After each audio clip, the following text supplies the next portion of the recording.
नमस्कार। राजनीतिक खबरों के सबसे दिलचस्प ठिकाने में मैं रूपेश मिश्रा आप सभी का स्वागत करता हूं।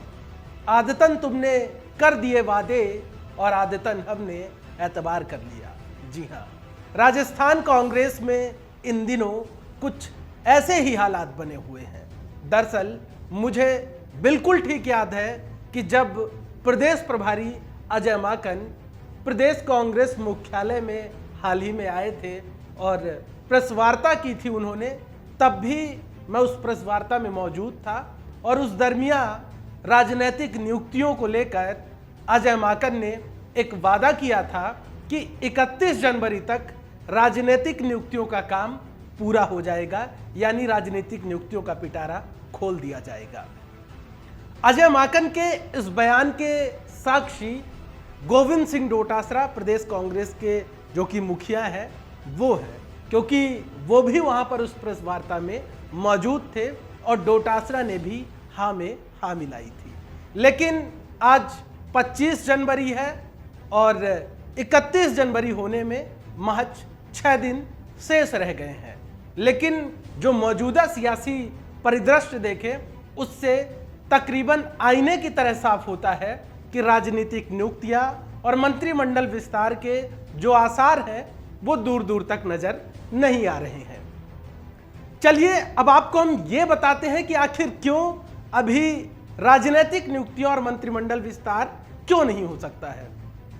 दरअसल इन दिनों निकाय चुनाव को लेके लगातार तमाम राजनीतिक दल के जो लोग हैं, फिर चाहे कांग्रेस पार्टी हो या भाजपा हो, जो 90 निकायों पर जो चुनाव हो रहे हैं, 28 तारीख को वोटिंग होनी है, उस पर अभी व्यस्त है।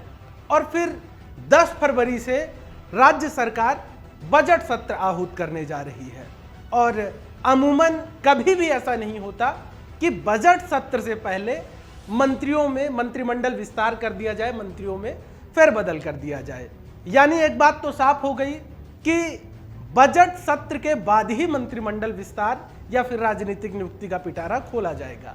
लेकिन उसके बाद बड़ी अड़चन यह है कि मार्च में उपचुनाव होने वाले हैं और 4 सीटों पर उपचुनाव है। लिहाजा दोनों ही राजनीतिक दलों का पूरा फोकस इन उपचुनाव पर होगा, क्योंकि ये दोनों ही राजनीतिक दलों के प्रतिष्ठा का सवाल है। क्योंकि यदि कांग्रेस पार्टी यहां पर घाटे में जाती है तो भारतीय जनता पार्टी को एक बड़ा मौका मिल जाएगा ये कहने का कि जो सूबे की सरकार पर जो आम जनमानस का जो विश्वास है वो लगातार कम होता जा रहा है। वहीं सरकार के लिए प्रतिष्ठा का प्रश्न चिन्ह इसलिए भी है क्योंकि एक तो सत्ता में है और दूसरा इन 4 में से ज्यादातर सीटें कांग्रेस पार्टी के ही पास थी। लिहाजा इस जीत को बरकरार रखना एक बड़ी अग्नि परीक्षा होगी। लेकिन यहां पर जो यक्ष प्रश्न और बड़ा सवाल खड़ा होता है वो ये है कि सचिन पायलट से जो वादा किया गया था कि जनवरी माह में राजनीतिक नियुक्तियों का पिटारा खोल दिया जाएगा और फिर ठीक उसके बाद जल्द से जल्द मंत्रिमंडल विस्तार किया जाएगा, उसका क्या होगा।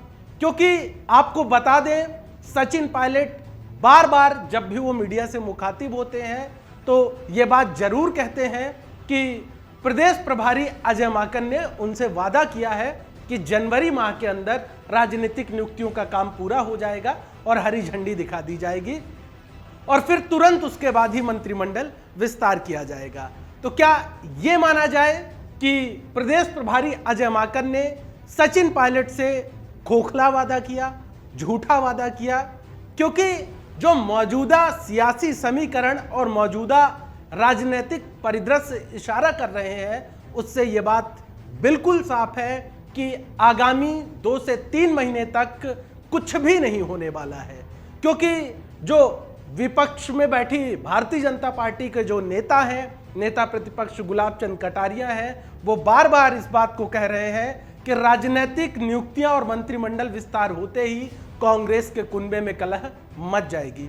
और वैसे भी राजनीतिक विश्लेषकों का भी यह अनुमान है कि जैसे ही राजनीतिक नियुक्तियां और मंत्रिमंडल विस्तार होगा वैसे ही संतुष्ट नेताओं से ज्यादा असंतुष्ट नेताओं की संख्या हो जाएगी। लिहाजा कहीं ना कहीं सरकार पर जो संकट जैसी स्थिति है वो आ सकती है और इस बात को सियासत के जादूगर यानी मुख्यमंत्री गहलोत भली भांति समझते हैं। लिहाजा जिस प्रकार से राजनीतिक नियुक्तियां और मंत्रिमंडल विस्तार में जो लेट लतीफी की जा रही है, इसको भी रणनीति का एक अहम हिस्सा बताया जा रहा है, ताकि जो इंतजार है वो इंतजार बदस्तूर बरकरार रहे और कांग्रेसी कार्यकर्ताओं और नेताओं के अंदर एक उम्मीदें बनी रहें। क्योंकि मंत्रिमंडल विस्तार और राजनीतिक नियुक्तियों का पिटारा ठीक वैसे ही बात है कि बंद मुट्ठी लाख की, खुल गई तो खाक की। लिहाजा इसीलिए जो कद्दावर नेता हैं वो बंद मुट्ठी पर ही अभी यकीन कर रहे हैं कि मुट्ठी बंद रखें, क्योंकि मुट्ठी जब खुल जाएगी तो फिर सबको पता चल जाएगा कि हकीकत क्या है और फसाना क्या है। दोस्तों, राजस्थान की सियासत से जुड़ी हर छोटी और बड़ी खबर पर हमारी पैनी निगाहें बनी हुई है। हर बड़ी खबर हम आपके समक्ष लेकर हाजिर होते रहेंगे। तब तक के लिए नमस्कार।